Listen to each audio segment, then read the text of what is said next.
Moving, having a baby, decreasing income. Each of these life changes has a big impact on your personal finances. Now try doing all three of them at the same time. On today's episode, we're talking with Kalei, who recently moved from a low cost of living area to expensive Alaska. Now she wants to set up her budget for success and save as much as she can before maternity leave begins. I'm your host, Carly Hill, and this is the Debt Free Mom Podcast. Today, I'm talking with Kalei as she explores what it will take to adjust the family's finances around an unpaid maternity leave that's about 3 months away. Kalei is a military spouse and mom of one, soon to be two. Her husband's role in the Army recently moved their family to Alaska, and they have been adjusting to life away from extended family, as well as a much higher cost of living than they were previously used to. Kalei completed a custom budget with me not too long ago, so part of our time together will be diving into what she learned about her finances and her options moving forward. Welcome, Kalei. Can you tell me a little bit about yourself, what listeners should know about you? I think you pretty much hit all the big points. I am a 20-something mom of almost two. I'm a military wife, and I'm just really excited to kind of fix this budget, get everything in line to make sure this second baby we will be just fine. And you recently moved to a high cost of living area, right? Is that right? Yes. Yeah, the Army PCS us to Alaska, so just the we lived in a very low cost of living area, and then we moved up here, so that the just shock of that has been an adjustment as well. Yeah, I am sure, especially because it's not something, people move to high cost of living areas all the time, but it's different in the military where it's like you're kind of just getting told that you're moving to a high cost of living area. Yeah. Okay. So I have a fun question I ask everybody to just kind of break the ice and make talking about money a little easier. It's two parts and it can only apply to you and has to be spent on yourself. What would you do on yourself? What would you do to spend an extra $5? Always coffee. Always coffee, hot or iced? Hot. Hot, okay, because 'cause I guess that's true, you're in a cold area. And then what would you do with an extra 5,000? Oh man. I would go home. I would fly home because the ticket prices from here to anywhere East Coast is crazy. Okay, so you're from the East Coast originally, you're about as far Yes. opposite as you can get in distance, Yes. aren't you? Wow. Okay, so airline tickets, travel, and a hot coffee. All right, so let's dive into a little bit about pre this pay period budget, pre-custom budget. What have been some of your past budgeting attempts in the past and maybe why you left them behind, like why you think they weren't working? So my husband and I got married pretty young. So we like at the beginning of our marriage through church did like the Dave Ramsey like budgeting. And we were super intensely focused on that for a while. And then it just kind of fizzled out as we just either our debt accumulated because it had to, something came up, either, and then as we started to grow our family, and it was just more so like, what can we do to plug all the pieces in and make it work for now without having to stress about, oh, well, I could be spending this money on paying down debt and all that stuff. So, and then I feel like I just kind of like rebound dieting with budgets. Just, I'm like, oh, like, let's try this. And then it doesn't ever work because it's like, oh, well, my account, like, my money says that I should have this large amount of money left over. And it never works that way. And you guys, what pay schedule are you currently on? Like your primary, like you have two separate incomes, but what are the pay schedules for each? So he gets paid the 1st and the 15th, and then I get paid every other Thursday. Okay. And were all the budgeting attempts that you can remember kind of trying to build a monthly budget, collecting all of the income that you would get and making one plan? Okay. Okay. And so kind of what I'm hearing you say is that maybe it looked good on paper as you built it, like, okay, these are our actual numbers, like this is realistic. And then as the month actually started, there was this mismatch between what your budget said you could do and what was actually happening. Is that fair? 100%. So, as we dive into some of this problem solving, then, and also just the unique perk that we have of having built that custom budget just last week. So, the problem that we'll kind of specifically dive into is really this short window of time, about 3 months prepping for an unpaid maternity leave, right?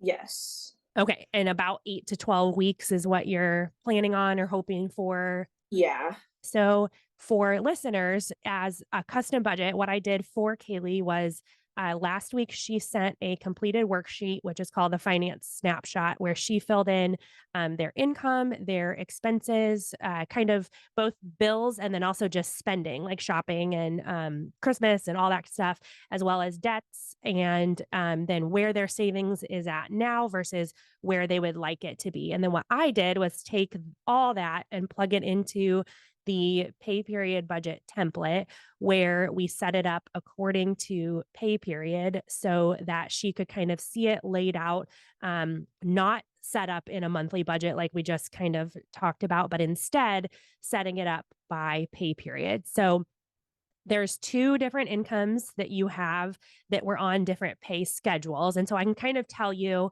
Kaylee, the two reasons that I chose your husband's pay schedule to be the one that I followed for the budget as opposed to yours. So, number one, his is a little bit larger, not a ton, but a little bit larger. And then number two, because we were really focusing on this unpaid maternity leave, there was going to be a little bit of time where that's actually the only paycheck that you're getting. And so I wanted to go ahead and plan, build the dates around his schedule instead of yours so that as yours temporarily drops off, you're still kind of set up for that same schedule that you're getting. So even just, I would love to hear your first take on looking at it as I sent it to you last week. So what did you think, or what did you notice as you saw your actual real numbers, but just laid out in a different format? I actually really loved it because it was easier. It was like smaller chunks of time to to digest than it was to like try and look at the entire month and figure out which paycheck like we were actually going to be able to get everything from. And I just really liked that you like highlighted exactly how much we needed to like put in our emergency fund, and then kind of like our big spending areas. And like I love how everything just kind of had a breakdown of percentage of how much you're actually spending per each category. For your pay schedule, you kind of have one of the more ideal ones of first and 15th, because what that means is that your bills are all, they're not going to hop around like people who have a biweekly or a weekly pay period. It's not like all of these bills are always the first through the 14th and these are always the 15th through the 30th. So it is kind of a nice even, this is the first half of the month and this is the second half of the month. And it does just, I think one of the big benefits is having a smaller chunk of time that we have to pay attention to the numbers, but also that we have to stick to a set of numbers. So we can, like, we're allowed to mess up and feel like, okay, we overspent or we didn't estimate groceries right. But, the 15th is only 3 days away. And then we get a clean slate and we just move forward. Because I think anybody would say that any goal, even outside of money, if we think about any sort of goal we set for ourselves, 30 days is just a long time to like commit to one thing. So, one of the things we did in yours, or that I suggested doing in yours, was to reduce your restaurant spending, but to increase your grocery spending. So, that's something I suggest a lot, but I'm not super familiar with your, situation or groceries or restaurants. How did it specifically on that suggested change? What did you think about that, or how practical maybe could that be? So I think it's actually going to work out pretty well. Most of our restaurant spending is like if my husband is gone or any of those things, like it's just easier to just go get something for me and my daughter than it is to make something at home. But I think if we like really sit down and we're like, oh, hey, so we really enjoy Sunday morning breakfast or Saturday morning breakfast as a family, like that's something that I can commit to weekly and not blow that like amount of money that we have, and then just really being intentional about grocery shopping because I am 24 weeks pregnant. Going to the grocery store, I'm always hungry. So I feel like just doing more like grocery pickup for the stuff that we actually need, not just meandering through the store just picking up everything that sounds good, has actually worked out really well for us because we started doing that on the first as well, and I noticed like a significant change in like excess spending as far as groceries go because we're only getting what we need, not everything else.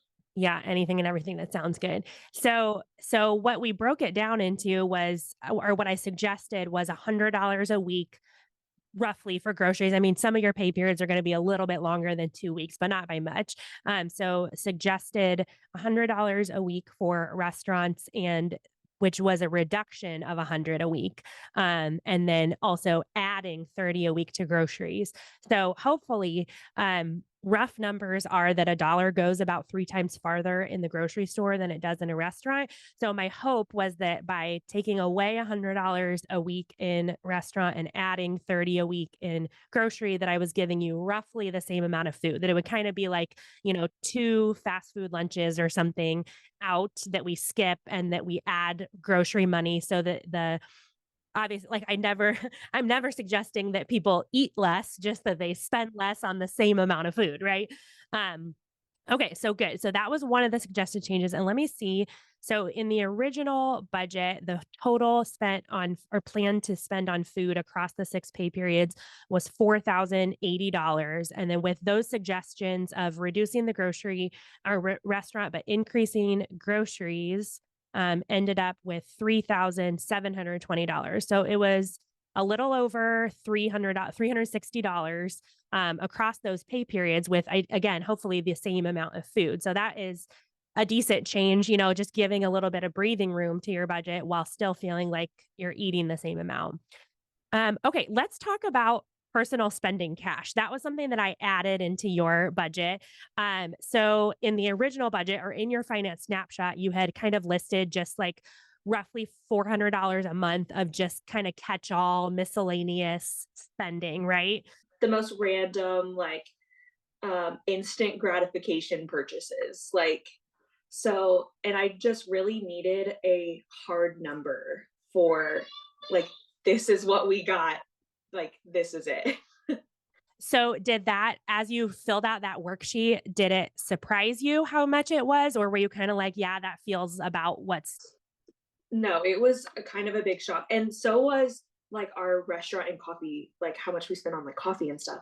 And I was like, this is such a large number. I never realized until I actually sat down and like plugged in every single number. I was like, this is crazy. Yeah.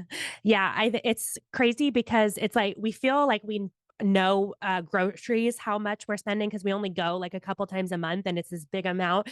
But I feel like especially in things like personal, and then, yeah, coffee and restaurants, where our total in one trip is like a couple dollars, at a coffee shop or whatever. But then when we look at the whole sum together, we're like, oh, that's a little different than a couple dollars, right? Yes. Yeah. Um, so what I suggested doing, and I'm interested to hear if this sounds like it would actually work in your real life, is that I totally took away. I put into the original budget about $200 per pay period of just miscellaneous, but then I completely deleted that and instead put it in personal spending. So originally it was about 400 a month in miscellaneous, and I also reduced it from 400 to 300 and split it evenly between you and your husband.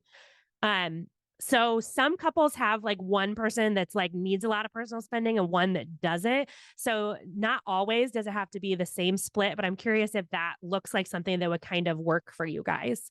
Yes, I think I'm definitely one of those people who like need the hard limits, like need the exact amount. And then my husband is like not. He does not ever spend hardly anything. So it's one of those, I am very much like super instant gratification spender, and he is just not that way. He's definitely more of our numbers person.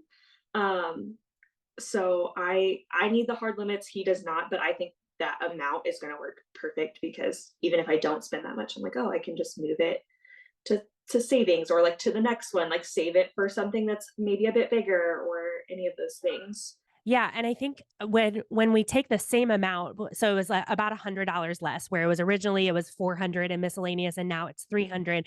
But when we take that amount and actually apply our own name to it, it gives like this big sense of freedom of, you can stick to the rest of the budget because you have $150 with your name on it that you don't have to answer to anybody why you used it that way. You can choose, my husband is a big he's the same, I think, similar to yours. Of sometimes he would be like, I don't even know what I would spend $150 on. So then he just kind of socks it away. And then, 6 months from now, there'll be one really big thing that he wants to buy or whatever. And mine is always gone within like a week or two. Yeah, But it's kind of nice to each have that where it's like, I don't have to get frustrated at him for buying this big thing, 6 months from now, because it was all just a collection of his personal spending money. And he doesn't have to get frustrated at me being like, why are you constantly getting coffee out? Because it's just, again, my personal spending money. And I do also, I often use it as kind of this extra layer on top of like the restaurant and the coffee. So like first in the pay period when we eat out or when we get coffee, I take it from those categories based on what I planned. But then I kind of tell myself, okay, if you want to get even more than that, then it comes out of your personal spending. right. Yes, Okay, so good. Hopefully that part is like a really helpful way to again stick to the rest of the budget because you don't feel like the intention is never to take away your permission to spend. It's actually to give you permission to spend. So hopefully that amount and that frequency of once a month kind of, getting that spending money will feel like okay, like I do still get to do the things I want and can make sure that our family priorities are kind of still represented in the budget. absolutely. Okay, so let's then dive into the specifics around planning for a maternity leave. So, it's not just a lot of times it's just, oh, somebody wants more money in their emergency fund. And so we're just going to put the amount that we can away. And yours is similar to that, but with a really hard deadline, right? A date that we're like, okay, this is when we need this goal by.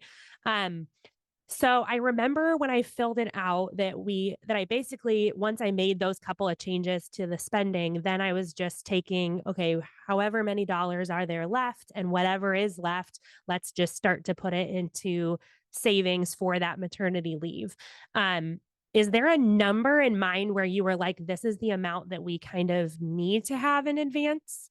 There should be, but not quite. I think really the only thing that I'm worried about is just the things that we cover mostly with my money on like an infrequent schedule. So like the groceries, things like that, those typically before we're coming out of my paycheck. And then things like childcare, I want to make sure for sure. Childcare is almost impossible to get up here if you don't already have a spot. So that we pay like 660 a month for childcare, which is actually pretty good here. So that amount for the time that I take maternity leave, we absolutely have to be able to cover. So it's not necessarily like we need to fully replace your paychecks, right? It's like these are just the couple of things that we need to make sure we have the extra above your husband's income to pay for those Yes. things, right? Okay. Yes. So that would be like you said 660 a month in childcare. And then are there anything that you think or, like realistically gas would probably temporarily go down because you're not going to drive at least in the short term in the first couple of weeks or whatever. And then maybe I know with my budget, as I projected forward, looking at when I was due with all my babies, I drastically dropped the grocery budget down and drastically raised the restaurant budget just around the little window of time, like the 2 weeks leading up to due date and then like the 2 to 4 weeks right after, where it was just like, it's not even worth me budgeting groceries because I'm not going to be standing in the kitchen cooking, Right. So Yes. it'd be like we're going to get the milk and the bread and the cereal and stuff. And then dinners are probably going to be if a friend wants to bring us dinner, that'd be great. Otherwise, it's ordering pizza and that kind of stuff. So you're due at the beginning of March. Is that right? End of March. End of March. Okay. Okay. So yeah. So you'll have even, 1 to 2 pay periods after the 6 that we set up before baby actually comes, which is great. So as you would look forward past these 6, I would probably go ahead and do that. And just, one of the questions we always want to ask ourselves is, am I being realistic with these numbers that I'm setting up? So don't be, idealistic, like, oh, I'm going to cook dinner 5 days a week all the way until when baby comes. Go ahead and just shift, um, Groceries probably isn't going to happen very much. Restaurants is going to happen more. Gas can go down. Just go ahead and make those adjustments so that then when the time comes and you inevitably do spend in those ways, then you're not feeling like you're breaking the budget. You're feeling like you're following the budget, right? Okay. So as we look at the maternity leave specifically, there was about just shy of $1,000 that we would be able to add to your savings between now and the end of February, and then probably a couple hundred more again in March before you would actually go on maternity leave. So I'm curious, if does that sound too small? Does that sound like that's gonna not even be an amount that you can save between now and then? How realistic do those numbers feel specifically? It feels pretty realistic. It's just gonna be one of those, like, I'm hoping to save maybe a little bit more just because we do have, some already in savings, like, for, an emergency fund. So I'm hoping to just kind of cushion as much as possible. So I think that's a super great start, and then whatever extra is just kinda like a bonus. And so put another way, as we look at that 950, that's like a month and a half of childcare, if we think about it that way. So if you're due at the end of March, that's like covering all of April's and half of May's, which would be, about six weeks of it. So that is actually a great start because that gets you most of the way to when you would go back. Um, Okay. Another thing that I highlighted is when I do custom budgets, I call them red flags, where I notice that something is high, but I don't really have the freedom to just go ahead and be like, oh, drop this number down. Because depending on, especially in a place like Alaska, I might be highlighting this, but then you're going to be like, oh, well, there's one internet provider or something. So I would love to talk through those with you and I mean, you can just tell me that that's the situation or whatever. And just so that we can, because I think a lot of people are kind of in that boat too, where I like to highlight those because from all the budgets that I've looked at, it's higher than average, but higher than average might just be normal for where you are. So the two were internet and cell phone. Yeah, so, we have the only internet provider up here in Central Alaska. And then we, actually really like them because we, have an Alaska Airlines, like, not their credit card, but, like, their membership, like, mileage plan, and because we pay our bill, they give us points for our airline, so I really enjoy that part, like, aspect of that. And then as far as our cell phones go, we both still, like, owe on our cell phones. So my husband has, like, the first responder type plan, and then I just have, like, the basic, like, cell phone. We both have Apple Watches, and so it's just regionally that it's higher up here because the everything is just more further apart up here. Yep. Yep. And so that's actually good to know then that, as you would pay off the devices, there is potential of over time for each of yours to drop when that device payment goes off. That's usually like 30, 40 a month or something. Are you interested in the idea of pay period budgeting, but worried you won't set it up accurately? The Debt Free Mom custom budget service takes the guesswork out of your next pay period budget. You submit your real numbers, your frustrations, and goals, then you relax while we build the budget for you. Whether you're paid weekly, monthly, or anything in between, whether you have one stream of income or 5 part-time jobs, whether you live within your means or you're watching your debt grow each month, the Debt Free Mom custom budget will provide you with a clear view of how your cash has been flowing in and out each pay period. Then you can compare that original budget to the suggested budget we've built to address your specific goals and frustrations. You'll see what it would take to live within your means, or grow your emergency fund, or pay down your debt, whatever that next goal is. Maybe you have never budgeted before, or maybe you're just ready for some outside input on how to best put your next paycheck to use. A custom budget will give you the confidence and insight you need to take action on your money goals. Visit debtfreemom.co/store to see an example of a custom budget and sign up for yours today.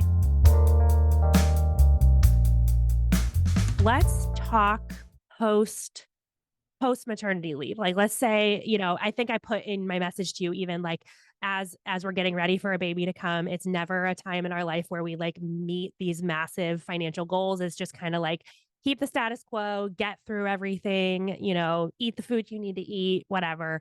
And I even put in there, I think, and I hope you take that to heart. Like it is whatever combination of problem solving that you guys need to come up with to just get through that is totally fine. And maybe you need a non Dave Ramsey permission to be like, if some of it goes on a credit card and then you pay it off later, that is totally fine. Like that, not, it's just not something to get so worked up in that we're paralyzed by doing anything else. Like I think as I laid out those options, it was kind of like, okay, you could increase income a little bit between now and then. You could decrease expenses a little bit. And then you could basically just put the difference in debt, and then take care of it once the baby's bigger, because it's just not a time, not a time that any of us make massive financial strides, right?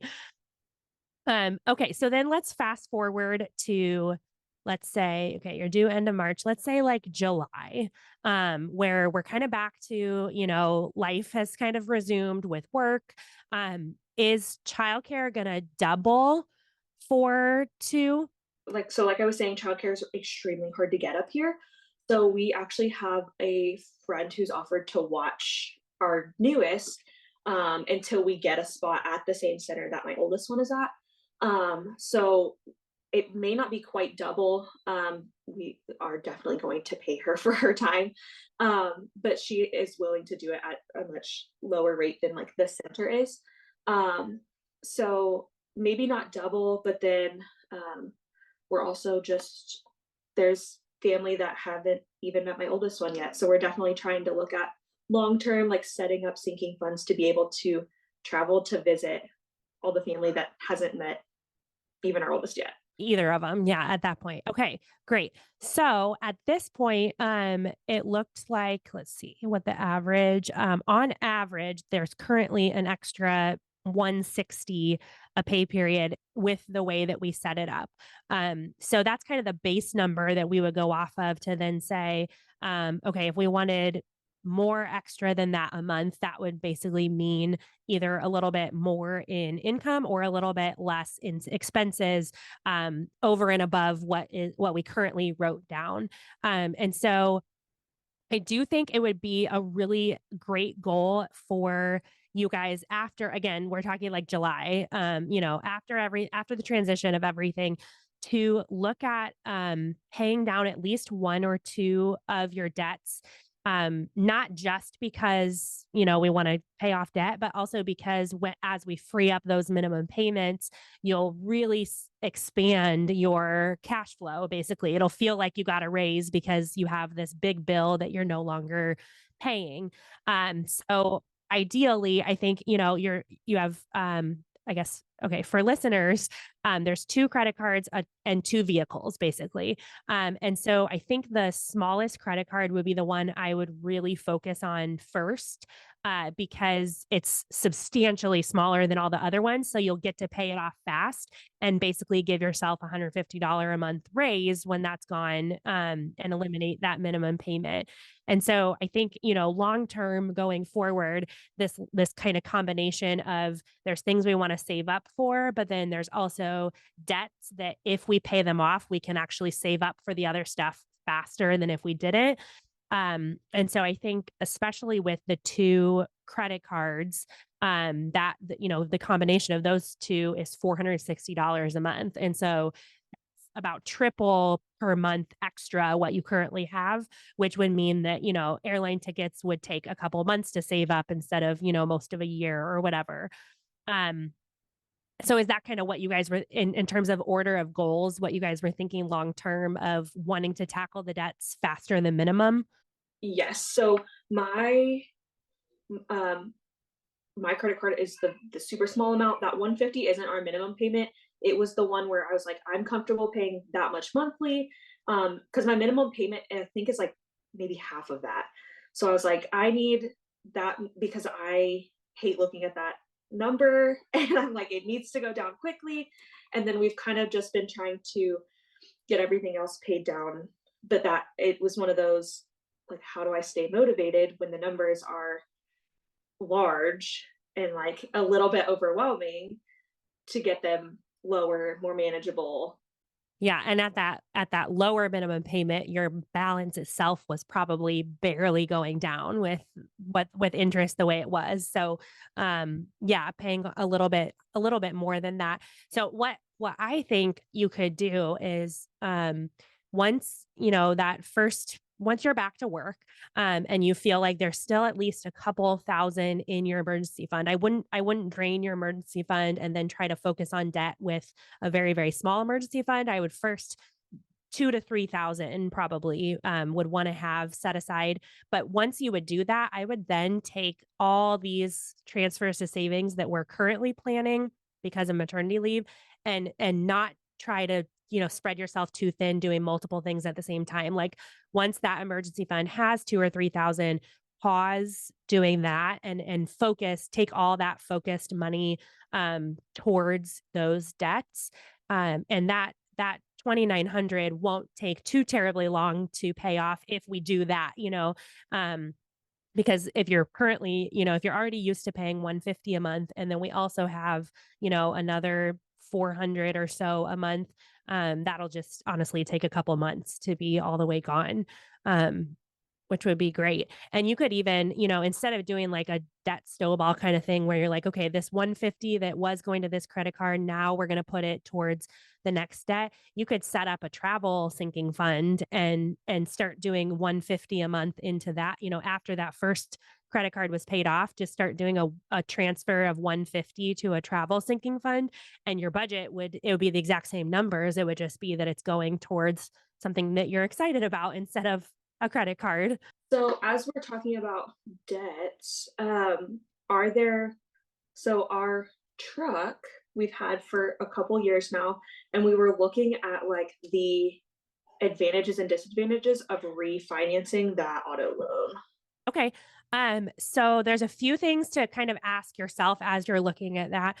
Because I obviously what we first want to look at is lowering an interest rate. And if I remember right, I think your interest rate was a little high for a vehicle. Yeah, 12%. 12% is pretty high for a vehicle loan. So something more like what you have on the Expedition, like the 6.7.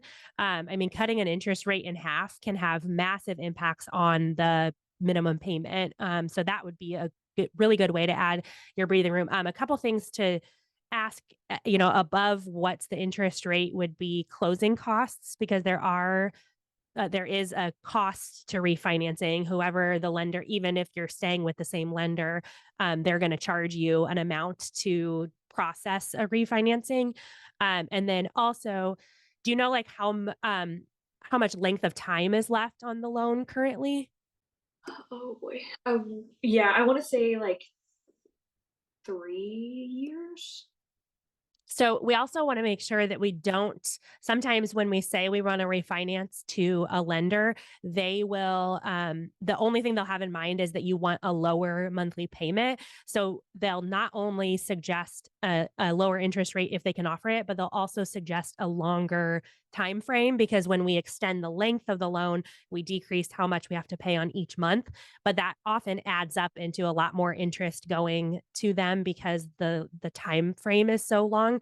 So ideally, we would want to find a loan length that is either the same as what you currently have left or even shorter, plus the decreased interest, because then that would mean that you're not, you know, saving a little bit of money today, but adding more payments on the back end where instead of being done 3 years from now, you have, you know, an extra year or something. Um, so those are the big things I can think of is how much do I have to pay in order to refinance? How much is my interest going to go down?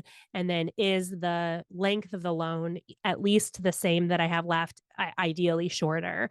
Um, and if all those are true, then a lower interest rate could really, really drop that 565 a month. And what you can do when you ask about how much is it going to cost to refinance, what we want to factor that into how much we're saving to know how much of a good deal. So it's called the time to recoup your cost. So for example, if it if they're going to charge you $500, a one-time $500 fee to refinance, but it's going to drop your payment by $100 a month, then that means that the first 5 months of savings are basically just going to recoup your $500 fee. So we had to pay $500. And so the first 5 months that we save $100, we're actually just recovering our fee. But then after that, starting in the sixth month, then you truly are saving money. Every time you have $100 less per month, it is actually less out of pocket. So that's something that we want to look at. Just to make sure that, if it's like, oh, it's so expensive to refinance that it would take over a year to recoup the cost. Will we even have the truck by then, or will we have already been able to pay it off by then? Those kind of questions. But as long as it's a relatively short amount of time, then that, okay, we have to pay this fee. It'll take a couple months to recover that fee. So, for example, if you take that 500 out of savings to pay the refinance cost, then for those first 5 months, you'll want to add 100 back into your savings. But from there, I mean, I really do, looking at a 12% interest on a vehicle, I really do think you have a lot of wiggle room to potentially drop that rate pretty far down and give yourself just a nice extra wiggle room in your budget, especially heading into a maternity leave. I think if you could get that done between now and March, then that would just, make you feel more relaxed about it, because you know that your required monthly expenses are even smaller, which means that you just don't need as much saved up in order to cover everything. So yeah, I would shoot for like under, I mean, interest rates are popping all over the place. So, throwing out a number sounds hard, but definitely single digits. You would definitely at least want something that is under 10. Credit unions are great to look at. They generally have lower interest rates. And they it is a moneymaker for them to refinance car loans. So, like, if you go on a local credit union's website, it's probably going to be really easy to find the refinance your car loan, because it's like something they really want people to do. And they generally do really have some of the best rates. So that'd be a good starting point, to look at. If there's like a local credit union that you kind of see its name pop up everywhere, they might be a good go to for a first run of the numbers, just to see what they could offer. Let's kind of close out the maternity leave part. As we kind of laid out in your budget, a few different ways to drop spending. I As I suggested those drops to your spending, just a couple with the food and stuff, do you have this like motivation where you're like, actually, we want to drop it even further than what you did, does that feel, which would, if you did that, would then increase the amount that you could save between now and March, or did that feel more like a relaxed amount that would be good for you? It's definitely like a good starting point, and I think going forward, it will help me to be like, no, like I can make coffee before I leave in the morning just to like lower that amount. I don't need to eat lunch out. Like I can go home for lunch. I work 6 minutes from my house. Like, so I think it was a super good starting point, and it just kind of, yeah, like gave us the motivation to be like, can we get that number lower? Like, I also purchased Feed the Family, so I'm really excited to dive into that and see kind of how we can get that number lower. Yeah, and hopefully find ways to, yeah, lower the spending without adding stress, right? I think when it's a hypothetical of just like, okay, we should spend less on restaurants and more at the grocery store or whatever. A lot of times the only thing that comes to our mind is the extra work that we're going to have to do, right? Of like the shopping and the meal planning and the cooking. So hopefully as you just put, a little bit of effort just on the front end, then you'll be able to find some easy go-to dinners, or some things that you can whip up together, without having to add extra time and effort to your plate, that still result in a dollar savings. Okay, good. Because I always am curious when I send this to people, depending on what the numbers that I use, like the hypothetical numbers, some people are like, oh, I could never cut it that low. But then some people are kind of at a point that I think a little bit you guys are at, of just like, no, we're really motivated to make X, Y, and Z happen. And so we want to reduce it even further or whatever. Um, I do think it's one thing that I kind of describe to people when they're wanting to lower some of those bigger areas is to stair step your way down to, to where you'd like to be. So, using these starting numbers as like, okay, for the first 2 pay periods, I'm just going to stick to these numbers, these suggested numbers. And then, January 1, which is when everybody's wanting to do, those goals and New Year's resolutions and stuff, maybe then you can be like, okay, even if out of the whole month, even if we just take 1 week where we say we're not eating out at all just this week, and then next week we'll go back to eating out, that would be extra $100 above what we have here. So, maybe you do some kind of pantry challenge or something in January where you're like, okay, we're going to leave all these 200s the same in all of the other pay periods, but just in one of the pay periods, instead of planning for 200 to restaurants, we're going to plan for 100 and, do a no restaurant week. And then put that extra 100 into savings or something. And sometimes when we do those things just once or twice, then we're like, oh, that wasn't the problem that I made it up to be, where we're like, oh my gosh, eating out for, skipping eating out would be so hard for 1 week. But then once we actually do it and we're on the other side of it, we're like, okay, everybody survived. We ate good food. Like, we can make it. And then that'll kind of, snowball your motivation to like, oh, it wasn't as hard as I thought, so we can do that one more time in February or something, and just those two things would be 200 extra to savings above what we have planned now. So I think I sense that you guys have good motivation for just doing little, finding little things here and there. And as you, hopefully the budget, the way it's laid out will also make it a little more clear, in a good way, that you're like, oh, those little things really do have a big impact on the big picture, that it's not just nothing if I, make a little bit of, $20 in savings in this category and $10 in this category, added up pay period after pay period, actually does add up to a couple $100 pretty quickly. So then you don't have to feel like you're completely deleting every possible fun category, but that you are starting to see progress and goals. Yeah, I am very much like small goal oriented, whereas my husband can look at the bigger picture and like break it down himself. I cannot do that. I have to have very small, obtainable chunks to like get us to. And I think that's super motivating. And I think that number is obtainable, especially because we moved a year ago and I still have stuff in boxes that I plan on just selling and getting rid of, and all of that stuff, like all of that extra funds are just like for our maternity fund. So that's kind of what we've been doing to make even more of a buffer to just get rid of the stuff that we haven't even seen in a year. So, Yeah, kind of that mentality of if it's still in a box by now, we probably don't need it. yes, absolutely. Okay, good. Well, I think that would be, something moving forward. I'm a super visual person and a super I need the small milestones along the way to keep me motivated. So I think anything that you can do to make that visual and, remind yourself. I think the kitchen is a great place for it because often that's when we're making those decisions about, am I eating out tonight or am I eating at home?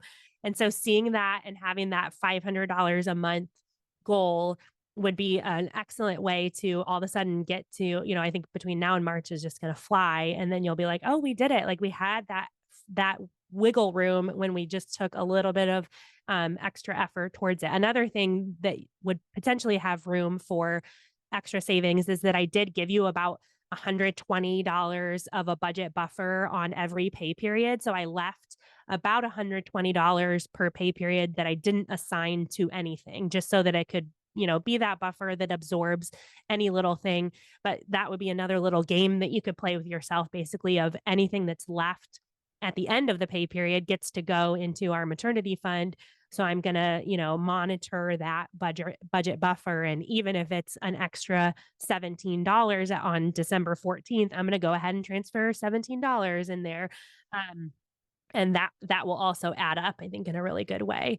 And then don't forget to reward yourself as well. So, when we have that visual or those small broken down goals of 500 a month, like come up with something fun, that you guys like to do or that you like to eat, like a drink that's extra special, or maybe, you always get the smaller size coffee. And when you hit that goal of 500 a month, you're going to get the really big coffee or whatever it is. I think those little rewards can really, like, even if they're an extra $2, it can be exactly the boost that we need to keep going with it. So obviously we got paid on the first, so we've already done our grocery shopping for just the stuff that we needed. And then I really love how there's like the categories at the bottom to kind of like fill that in. Um, so I am hoping that that makes it, just super easy for me. But I also don't ever keep receipts for anything. So I started doing that. That way it's right in front of me. It's easy to plug in and then I get rid of them once they're plugged in. So that's been super helpful so far. But if you have any tips on to make it Yeah, I can just give even easier, a little like rundown of, using it. First, do you have the Google Sheets app on your phone? I do. Okay, because that's something that I've found basically makes it feel like a budget app, where it's like, okay, I can just open my phone wherever I am and enter numbers. So that's always something I recommend is that, maybe the computer view of a spreadsheet is nice for the big picture planning stuff, but in terms of actually like making sure I'm following it, like 99.9% of that I do on my phone, just on the go. So that's something I recommend. Another one is as you do those trackers at the bottom, once you get to the end. So if you grocery shop every weekend, for example, and you know that now like you've done all your weekend shopping for the pay period, the easiest way to reconcile that, or to kind of mark it as paid in the budget itself, like the main part of the budget at the top, is, let's say your grocery budget, well, I can just look at what your grocery budget, so let's say it's 360 for that pay period and you end up spending like 352 or something. You can go back up to the main part of the pay period budget where it says 360 and change it to 352, like change it to whatever you actually did spend. And then the two ways that I recommend either marking it as paid are either using the little paint bucket to fill it in a solid color so that you tell yourself like, okay, anything that's filled in means that I'm done. I've paid that. Or the strike through, which is just the S with the line, and that will draw a line through the numbers. Either one of those two ways to just have an easy way that anytime we can decrease the number of things that we have to remember is always going to be a good Yes, thing. absolutely. So, marking it as paid with color or with a line so that the next time you open your budget, you already know, like, oh, I already saw that the cell phone came out on on the first, so I can go ahead and mark that as paid, and I don't have to pay attention to that anymore because it was the amount that I thought it would be. Everything is good there. Um, as far as tracking bills like that, like cell phone and stuff, I try to make a rhythm of getting into the budget and looking at both my bank app and my budget once every 2 to 3 days or so. And all I do is I usually do it on my phone and swipe between the two apps, and I'll see like, okay, there were a couple charges in my checking account or on my credit card. So I'm going to go over to my budget and make sure that I have those written down. And so as we're doing that, there's two different things that we're doing. One, we're just marking things as paid that were already planned. So like a cell phone bill is a great example of that. Like it's almost always the exact same amount, and all we have to do is see that it was paid and mark it as paid in the budget. And then the second kind of tracking is that spending tracking that is the harder one or the more tedious one because it's lots of little transactions or it's something that we weren't planning to do at all. So, maybe you have somebody gets sick and you have a $10 copay or something, something like that. Then we have to go in and actually add a number to our budget that wasn't originally there. And that's the harder part because depending on how big it is, then there's going to be some rearranging that has to go on. But I do always find that the quicker we can put that in, the easier it is to solve the problem because we've already spent it. So that's kind of a foregone conclusion, right? So trying to not put it in there isn't going to work, but putting it in as early as we can so that we can then say, we can ask ourselves, can the budget buffer just kind of absorb that little amount that we didn't plan for, or do I need to make some shifts in things compared to what I thought I would be able to do? So that's kind of the two parts of budget tracking of making sure that what I planned to happen actually has happened. And then for the stuff that I didn't plan to happen, but that has happened, what am I going to do about it? Right.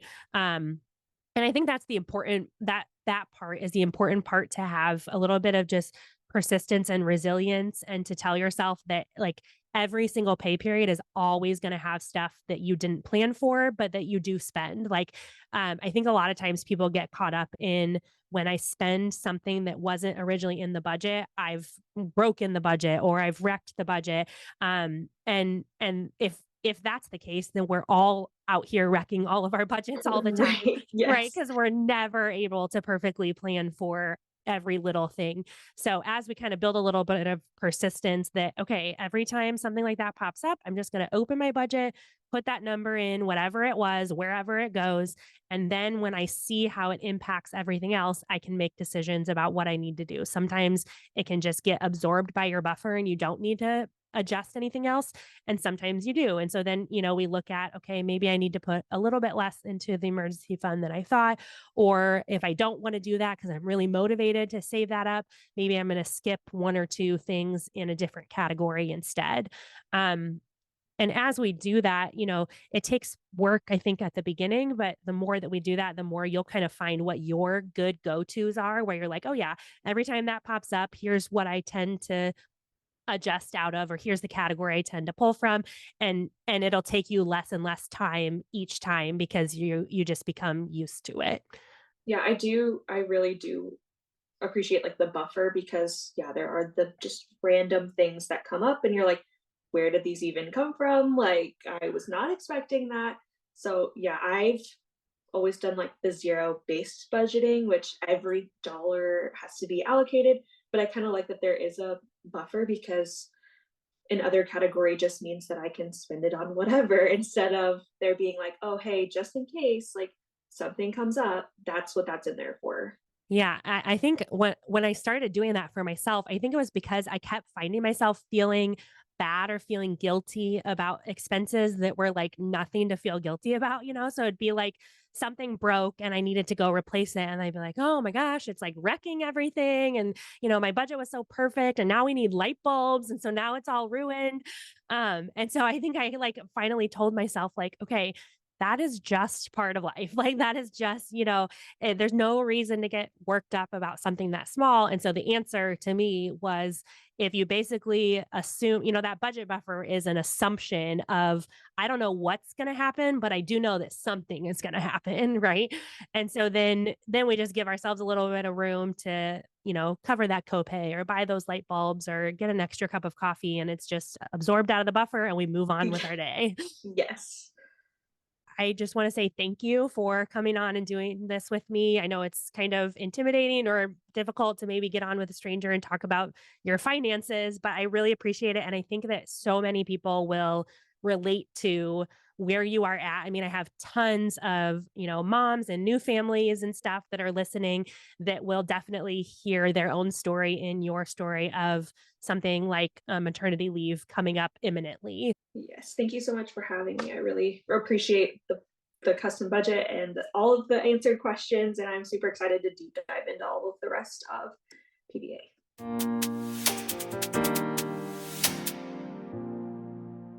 I'm cheering for you, Kalei. I can hear how motivated she is by what these changes could mean for her family and her finances. I know that she'll be able to take that maternity leave with security in her finances and fully focus on enjoying that new baby. If you're like Kalei and trying to plan for a change in your income, a maternity leave, a new job, a big move, here are some things to keep in mind. Number one, know your real numbers. Getting a clear, realistic picture of what you're actually spending is essential for any budget, especially if your income is about to change. Number two, if you have debt, free up as much cash flow as you can by paying off balances quickly. You can also look into refinancing larger debts like Kaleigh's car loan and try to get the monthly payment to be smaller without adding more interest paid over the long term.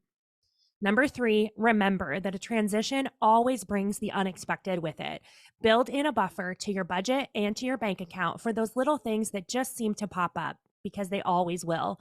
And finally, give yourself permission to spend that buffer when you need to. If you're looking for some additional help navigating a big change like this, I've got a few products that will help. Purchasing a custom budget just like Kalei did provides you with a one-time service for building your pay period budget. We can gather all of your real numbers, your frustrations, and goals into a plan for your next 6 pay periods. You can also learn the principles of confident budgeting by becoming a member of Pay Period Budget Academy. Just go to debtfreemom.co to join today.